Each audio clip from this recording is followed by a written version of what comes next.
Je salue l'initiative parce qu'elle a permis de mettre en dialogue deux sphères qu'on considérait généralement comme étant antinomiques, c'est-à-dire ceux qui défendent les droits des femmes, ceux qui sont dans l'approche genre et les leaders religieux. Et je pense que les mettre en dialogue peut permettre de dégager une perspective beaucoup plus large dans un débat constructif, parfois contradictoire, mais certainement qui est inclusif et qui permet d'aller au-delà des stéréotypes et au-delà des fixations, soit sur le discours religieux tout simplement, ou bien sur le discours basé sur le genre, mais de croiser les perspectives. Je crois que oui, à chaque fois qu'il y a des circonstances particulières ou des circonstances peut-être liées à la violence, les femmes en subissent les conséquences de manière beaucoup plus aggravée. Parce que déjà, il y a ce qu'on appelle les inégalités horizontales qui se complexifient en temps de crise, comme étant les pandémies, les guerres, etc.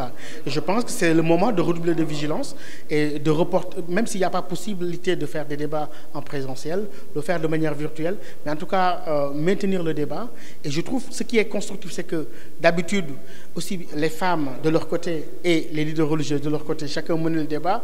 Et aujourd'hui, il y a un cadre qui est là, qui leur a permis de dialoguer, même si on n'est pas d'accord sur tout, mais de dégager des perspectives et qui nous permettent d'avancer sur des questions aussi importantes que la question de l'égalité, la question de la place de la femme dans la place publique, le discours dans les médias. Je pense que c'est fondamental de revenir sur ces questions-là.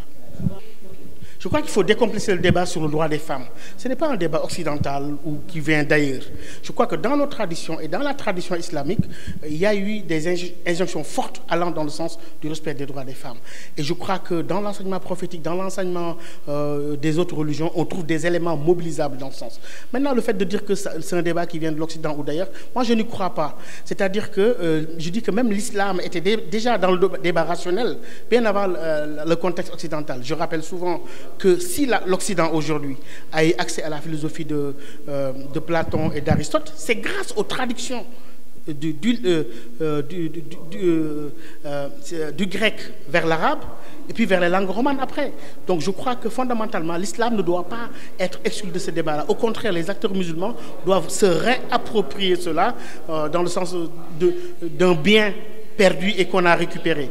Et que tous on se concentre sur des questions qui, à mon avis, sont éminemment universelles et on ne peut pas exclure une religion particulière d'un tel débat parce que, justement, le sens de l'islam et sa capacité à s'universaliser et à traverser le temps, justement, ça a été cette possibilité de digérer tous les débats philosophiques, tous les débats intellectuels.